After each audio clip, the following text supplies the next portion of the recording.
What's up, guys? Today I'm coming straight from California. I wanted to talk to you guys about how you can get started in real estate investing and a couple strategies that I've used to go from 0 to 60 houses to going to 0 to 300 transactions inside of the real estate investing business. So if you guys want to learn how to get paid to buy houses, tune in right now. Hey, look, before we get started, let me show you how beautiful California is, man. I love this.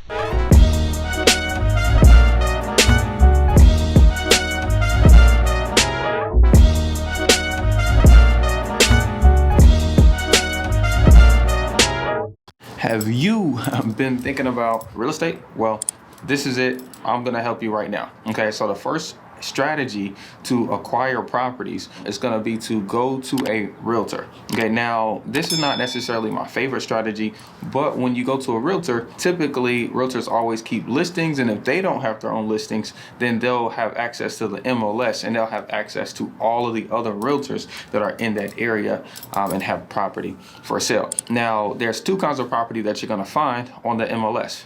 You're going to find like a really nice property, that's already fixed up. And typically the ones that are already fixed up, they're going to be selling for more. They're going to be selling at retail, what the property is worth. And that's because everybody wants the best for themselves, right? That's the first assumption of economics, that everybody wants the best for themselves.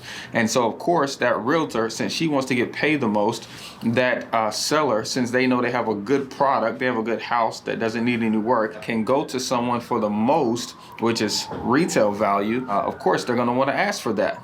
Okay. Now, in order to buy a property like that, I don't necessarily suggest any particular strategy because those are not the properties that I'm looking for. Not for my personal self, also not for my investor self. Okay, so that's not going to be my personal home, or my investment property. Nope, that's not what I'm looking for.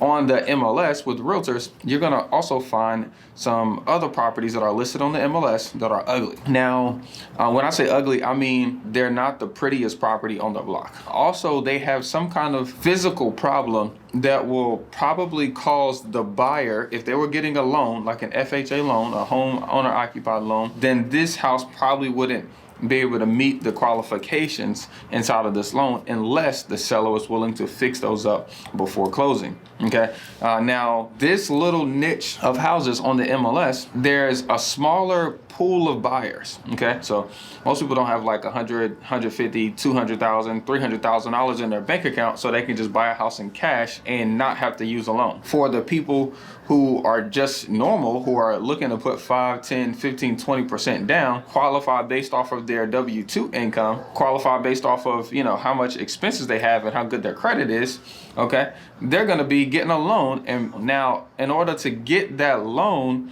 the house has to meet certain requirements from their underwriting, from whatever, lender they're using. Now, because this house on the MLS now needs work and can't pass inspection, it wipes out 60% of the buyers on the market. So you're already down to a smaller portion. Now, these are some houses that you, as a real estate investor, should be making offers on. It's these ones that need some work. Now, the next way you're going to be able to find deals outside of just the MLS is going to still be with realtors, but instead of going for properties that realtors have on the market, you want to ask them if they have any pocket listings. Like, pocket listings are essentially listings that they have, like houses that they have control over. So they have a listing agreement with the seller, but the agreement says, I'm not going to list your property for sale. It's just, I'm going to take note of your address. I'm going to take note of how much you want, and I'm just going to keep it in my back pocket. So in case I get an investor who can pay that amount, then I can just go ahead and put the transaction together for you, and you're done. You get money, I get paid. Everybody's all good, all right? So the way you find realtors who have pocket listings, because that's not everybody, is you just have to do the work. You have to put in the work to actually call realtors and ask them, hey, I'm looking for off-market stuff. I'm that cash buyer. I'm that guy who can close in 2 weeks. Now, I guess this brings up a really good point is, why would these realtors trust you to buy their house? Because that's, finding deals is like a skill.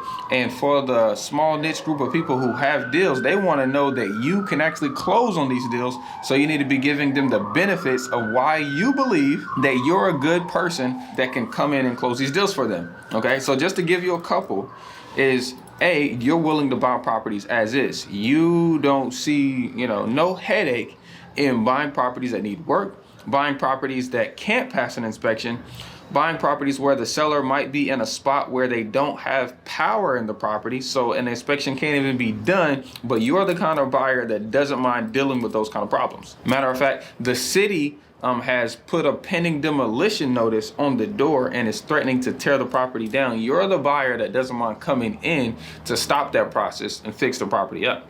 So you have to carry that out through your conversation with these realtors. Now, the next way you're going to be able to find some of these, real estate deals is you can go to other people whose main job is to have marketing going out every single day. Like, they're finding the people they're finding these distressed sellers. They're negotiating the deals and they're already getting them under contract so they can simply sell them to you. Okay. So these people who are doing that are wholesalers. Okay.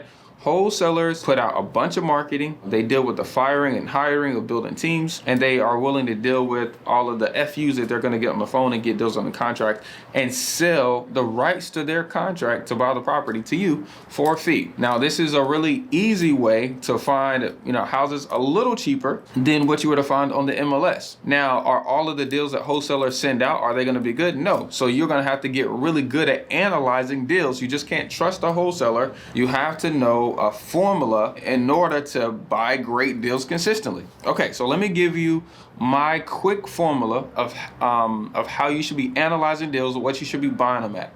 Okay, now 65% is the number. So 65% of what? And why 65%? Okay. So whenever you're looking at comparable sales, you're going to use comparable sales or comps or CMAs to determine what a property should be worth when it's all fixed up. Okay. Now, a great comparable has to do with like how far the subject property is to the comparable, how big in size the comparable house is to the subject property, and then also how similar, let's call it in building structure, in crawl space or basement, in roofing, shingles or metal, so the more similar the house, the closer it is together, the more likeness it is, the better you'll be able to determine what the property is worth. Now, when you're looking at sold comps, most of the time you'll see a breakdown as, let's call it, I'm gonna give you a number range. You'll see some houses in this one area that are 3-bedroom, 2 baths selling for 120, 110, 100, 98, 95. Okay, but then you'll see in that same area other 3-bedroom, 2 baths selling for 210, 215, 225, 230. You'll see this little separation. Now, this separation simply means that investors are buying between 95 and 120, and investors are selling between 210 and 225. Hope that makes sense. So you looking at it from an investor, from a lens of an investor, you need to be buying in that investor range. I hope that gives you a good indication of how you guys can determine values. Like, if you need more help with that, right now you can get the Real Estate Made Easy course bundle. Comes with the deal finding course, it comes with the private money course, and our next subject to live training, how to take over mortgages, that we have on March 11th. It comes with all of that for a discounted price. I'll leave the link below for the bundle if you like that. Okay, great. Now, so you can get these deals from wholesalers. Now, over the last maybe 6 years, wholesalers have become more and more like popular, and just like information is traveling faster, so more people know about wholesalers. So you might have some competition with wholesalers. It just depends on which wholesaler you find. If you find somebody new, then great. They're probably not going to have a lot of cash buyers on their list and not going to have a lot of exposure, so you can be more creative and negotiate more things like that. But a lot of these days, there's wholesalers who are sophisticated. Okay, if you're not one of those sophisticated wholesalers, you need to be tapping in to this channel right here, because that's what we teach you how to make money in real estate investing. So, for me, I definitely like to go with wholesalers and, new wholesalers, but I also like to go to other people outside of the niche who are harder to get to, who most people are not thinking about talking to. And those are probate attorneys, okay? And property managers as well, okay? Even foreclosure attorneys as well. So let me tell you, I'm in California. Forgive the construction, forgive all of the noise, but A few moments later. You want to reach out to these probate attorneys because probate attorneys typically have to settle the estate for people who pass away, the descendants. Okay. And then the heirs typically don't have money to settle the estate, to pay whatever fees they have. So the attorney gets paid when the estate, when the assets, bank accounts, the cars, the property or businesses are sold. Then the probate attorney gets paid for settling the estate. Hope that makes sense.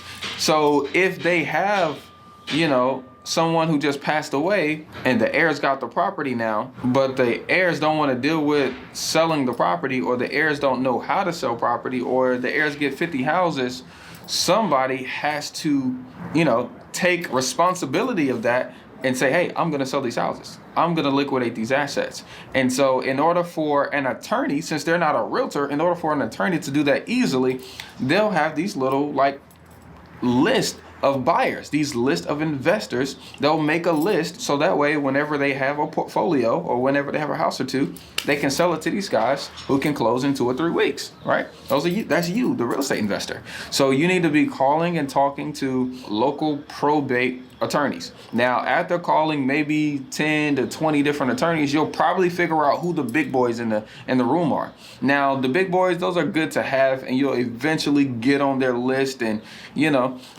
but you need some of those smaller ones too, who don't really have a lot of people to count on. Okay, next, property managers. Okay, their whole business is going out to find investors, landlords who have property, getting them to trust them with their property, and allowing them to manage the rent. Okay, allowing them to find a tenant, collecting the tenant, and then filing evictions when things don't work out. And then their responsibility is to pay the landlord all the money they collect minus a fee. Now, this takes a lot of work.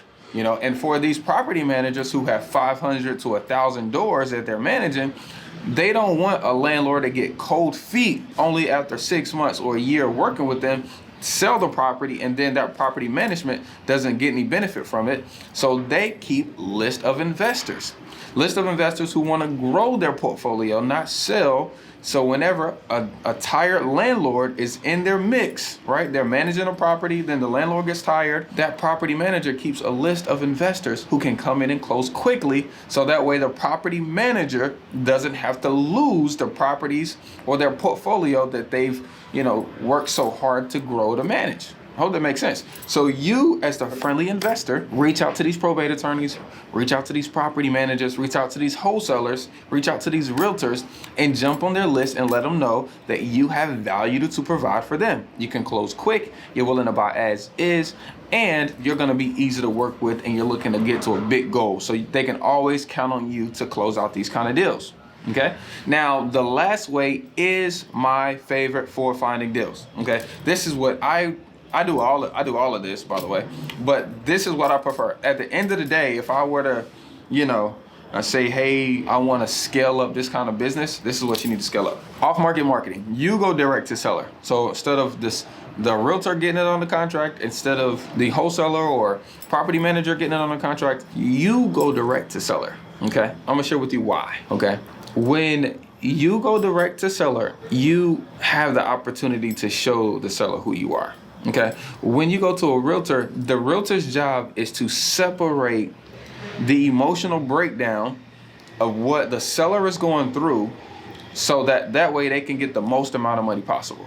Okay. The realtor's job is to separate the buyer and seller so he can put them against each other, so it can create an emotional roller coaster, so the seller can get more money, so the realtor can get paid more money, right? But when you, as the investor, go direct to the seller, you're able to affluence, you're able to educate, you're able to create creative strategies to help the seller and through whatever way they're going, without the hindrance of somebody else's opinion or competition.